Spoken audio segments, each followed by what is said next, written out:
Hello दोस्तों, स्वागत है आपका एक और नए वीडियो में। मैं आपका दोस्त संतोष पंत आपको US health care medical billing सिखा रहा हूँ यूट्यूब के माध्यम से। और आज हम अपने चैप्टर 54 पे आ गए हैं, जो कि एक एडवांस चैप्टर आप कह सकते हैं, क्योंकि ये एक टेक्नोलॉजी बेस्ड चीज़ों के ऊपर हमारा डिस्कशन होने वाला है आज, जो कि है what is EDI and different type of electronic formats in US health care. तो हम इसमें जानेंगे कि ईडीआई क्या होता है, इसका यूसेज क्या होता है हमारे US health care medical billing process में, डिफरेंट टाइप्स के इलेक्ट्रॉनिक फॉर्मेट्स को क्या कहा जाता है और ये कैसे यूज होती है। तो अगर आप मेरे चैनल पे अभी नए आए हैं तो जल्दी से सब्सक्राइब कर लीजिए और जाते जाते वीडियो को लाइक जरूर कीजिएगा अगर आपको कुछ भी नॉलेज मेरी वीडियो से मिल रही है। इससे मुझे इंकरेजमेंट मिलता है और मैं आप लोगों के लिए और नए नए वीडियो बनाता रहता हूँ। तो चलिए चैप्टर की तरफ चलते हैं।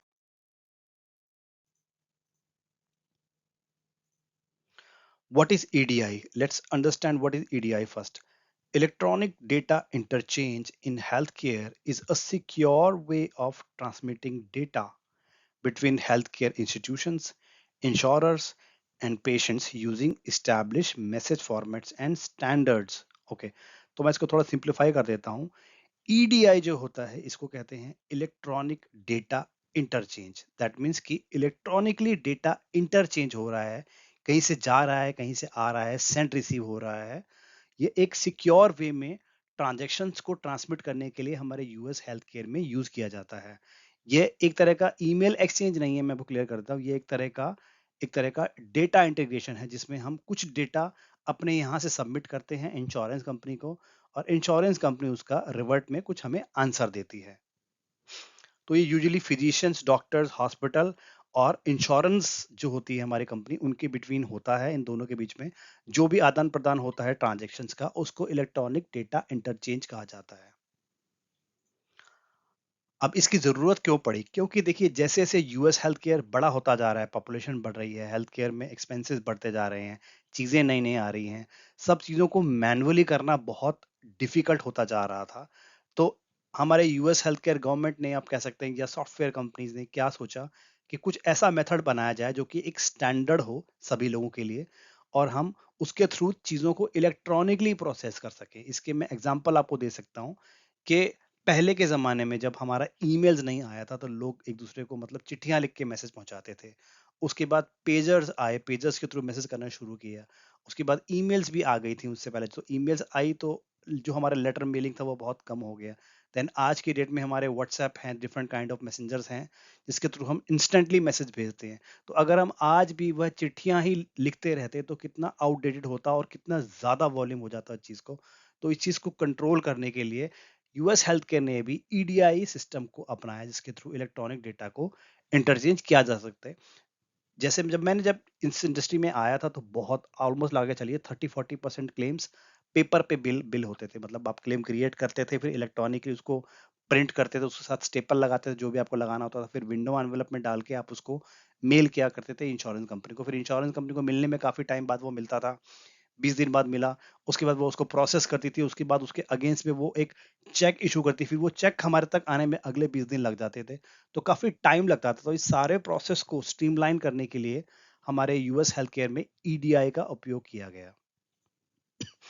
In it involves all electronic transmission of healthcare data between computer systems and applications. Through EDI, transactions can be happen between two systems securely without any human intervention. Thus, the error rate is very minimum. तो जो ये electronic data interchange होता है, ये दो systems के बीच में होता है। और इस सिस्टम के थ्रू हमें क्या होता है कि हम ह्यूमन इंटरवेंशन की जरूरत नहीं होती। मैंने जैसे बताया, अगर अगर एक दिन में आपको 1000 क्लेम इंश्योरेंस कंपनी को भेजने हैं, और अगर आप पेपर पे भेजेंगे तो आपको काफी लोगों की जरूरत पड़ेगी।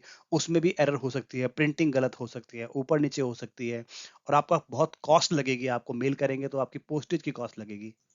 या अगर आप 1000 पेशेंट्स की एलिजिबिलिटी चेक कर रहे हैं, तो आपको मैन्युअली करने में बहुत टाइम लगेगा। आपको लॉगिन करना होगा, फिर आप पेशेंट की इंफॉर्मेशन एंटर करेंगे, फिर आपको वो डिटेल देगा, उसको रीड करना होगा। तो इन सबसे टाइम आपका बचाने के लिए, सभी लोगों का, एक्चुअली सभी का टाइम कीमती है, डॉक्टर्स का, इंश्योरेंस कंपनीज का, हमारे एम्प्लॉयज का, यूएस हेल्थ केयर में जो है, उन सबका टाइम बचाने के लिए ईडीआई का प्रयोग किया गया। तो आई आपको समझ में आ गया होगा कि ईडीआई क्या होता है, इलेक्ट्रॉनिक डेटा इंटरचेंज क्या होता है। अभी जो हमारे दोस्त इंडस्ट्री में नए आए हैं, उन्हें इसके बारे में पता नहीं होगा कि उनके लिए तो ये बिल्कुल नेचुरल चीज़ है कि भाई डेटा इलेक्ट्रॉनिक ही जाता है। लेकिन जो हमारे इंडस्ट्री में 15 साल 20 साल से इस इंडस्ट्री में काम कर रहे हैं उन्हें पता होगा कि पहले कैसा होता था और अभी कितना चेंज आ गया है चीज़ में। इस चीज़ से घबराने की कोई ज़रूरत नहीं है क्योंकि इससे कोई भी हमारे मैन पावर का लॉस नहीं होता बल्कि हमारी एफिशिएंसी ही बढ़ती है। तो जब इलेक्ट्रॉनिक डेटा इंटरचेंज आया था तो काफ़ी लोग ये सोचते थे कि इससे काफ़ी सारे लोगों की जॉब चली जाएगी, बट ऐसा हुआ नहीं। इससे और ज़्यादा हमारे जो हमारी मैन पावर की रिक्वायरमेंट थी फ्यूचर में वो पूरी हुई। तो एक बार और कहना चाहूँगा, एआई आएगा अभी हमारी इंडस्ट्री के अंदर, उससे हमारी लाइफ में कुछ ज़्यादा फ़र्क नहीं पड़ने वाला क्योंकि यूएस हेल्थ केयर दिन-ब-दिन बढ़ता ही चला जा रहा है दोस्तों। तो चलिए मैं आपको इसके बेनिफिट्स बताता हूँ, ईडीआई के बेनिफिट्स क्या-क्या हैं। स्टैंडर्डाइजेशन, इससे क्या हुआ है कि जो हमारे फॉर्मेट्स थे वो स्टैंडर्ड हो गए हैं। ऐसा नहीं है कि अभी अब हमको प्रिंटिंग मिस्टेक हो जाएगी या हमारा प्रिंटर में इंक खत्म हो गई है तो हमारे क्लेम्स का फॉर्मेट चेंज हो जाएगा, बॉक्सेस इधर-उधर हो जाएँगे। इलेक्ट्रॉनिक जब आप ट्रांज़ैक्शन करते हैं तो एक स्टैंडर्ड रूल फॉलो करता है वो, उस रूल को फॉलो अगर आप करवाते हैं तो जो हमारा डेटा ट्रांसमिट होता है वो बिल्कुल एक्यूरेट होता है। तो हमारे डेटा का स्टैंडर्डाइज़ेशन हो जाता है। उसके बाद कॉस्ट सेविंग है, जैसे आपको मैंने बताया कि हम 100 क्लेम करने के लिए जितने लोगों को लगाएँगे वो हमारी ट्रांज़ैक्शन ईज़िली हो सकती है ईडीआई के थ्रू। हमारी कॉस्ट बचेगी, हमारी पोस्टेज की कॉस्ट बचेगी, हमारी चेक की रिटर्न की जो कॉस्ट होगी, चेक हम लिखेंगे उसकी कॉस्ट बचेगी क्योंकि पेमेंट भी ट्रांज़ैक्शन इलेक्ट्रॉनिकली आ जाती है आजकल।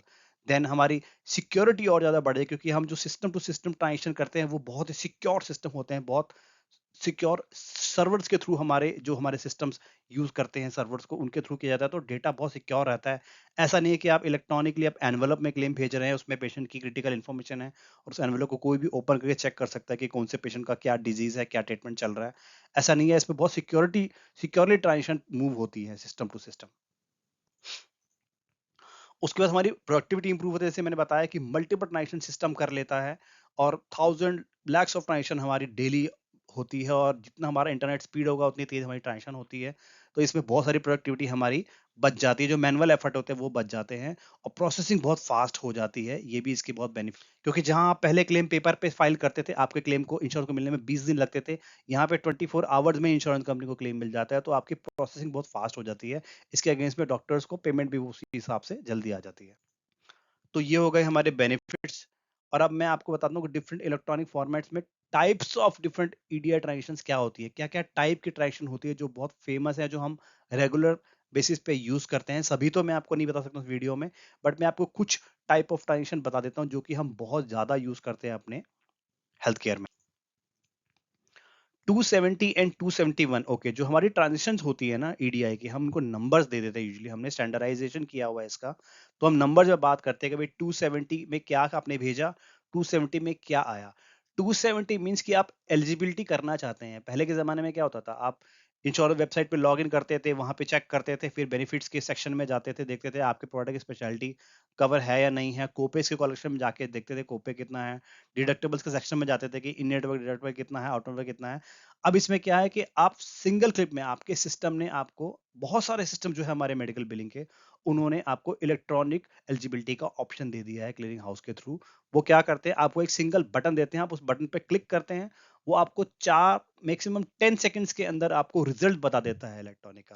तो जब वो आप ट्रांजेक्शन को सेंड करते हैं, आप क्लिक कर रहे हैं, तो आपका सिस्टम 270 ट्रांजेक्शन सेंड करता है और उसके रिजल्ट में जो रिजल्ट आता है एलिजिबिलिटी का, दैट इज कॉल्ड 271। तो 270 and 271 is eligibility benefit inquiry and their response. ये हम बहुत यूज करते हैं आजकल। हम पेशेंट को देखने से पहले ही चाहते हैं कि हम उसकी एलिजिबिलिटी बेनिफिट चेक कर ले, तो 270 271 ट्रांजेक्शन अपने सिस्टम से करते हैं, सिस्टम हमें रिजल्ट दे देता है।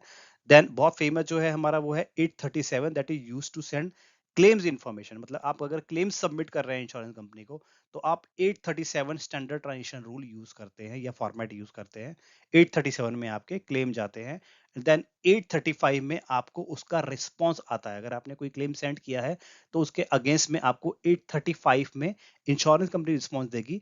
एक रेमिटेंस में जो आप ईआरए जो कहते हैं ना, वो 835 फॉर्मेट का नाम ही ईआरए कह सकते हैं आप। ERA that means electronic remittance advice and 835 means that means उसका ईडीआई का फॉर्मेट 835। और 835 में आपको उसका रिस्पॉन्स आता है कि आपके क्लेम में पेमेंट आई है, डिनायल आया है, या आपको कुछ और रिक्वायरमेंट करनी है, तो उसमें एक्सप्लेनेशन ऑफ बेनिफिट की तरह से एक इलेक्ट्रॉनिक रेमिटेंस एडवाइस आ जाती है। इसको 835 फॉर्मेट हम कहते हैं। उसके बाद 276 आजकल बहुत सारे सिस्टम्स ने हमारे एआर के लोगों को हेल्प करने के लिए। मैं ये नहीं कह रहा हूँ कि उनकी जॉब कम हो जाएगी इसकी वजह से, बट सिस्टम हमारे एआर के लोगों को हेल्प करने के लिए 276 ट्रांजैक्शंस प्रोवाइड करवा रहे हैं, जिसमें आप एक आउटस्टैंडिंग क्लेम के ऊपर आप एक बटन क्लिक करते हैं तो आपको क्लेम का स्टेटस मिल जाता है, क्योंकि इलेक्ट्रॉनिक वो रिक्वेस्ट यहाँ से तुरंत इंश्योरेंस कंपनी के सिस्टम में जाता है, वहां से जो रिस्पॉन्स आता है उसमें आपको पता चल जाता है कि क्लेम का करंट स्टेटस क्या है, तो आपको कॉल नहीं करनी पड़ती, तो आपका कॉल का जो टाइम बचेगा, इससे आपकी प्रोडक्टिविटी बढ़ेगी और सभी को फायदा होगा।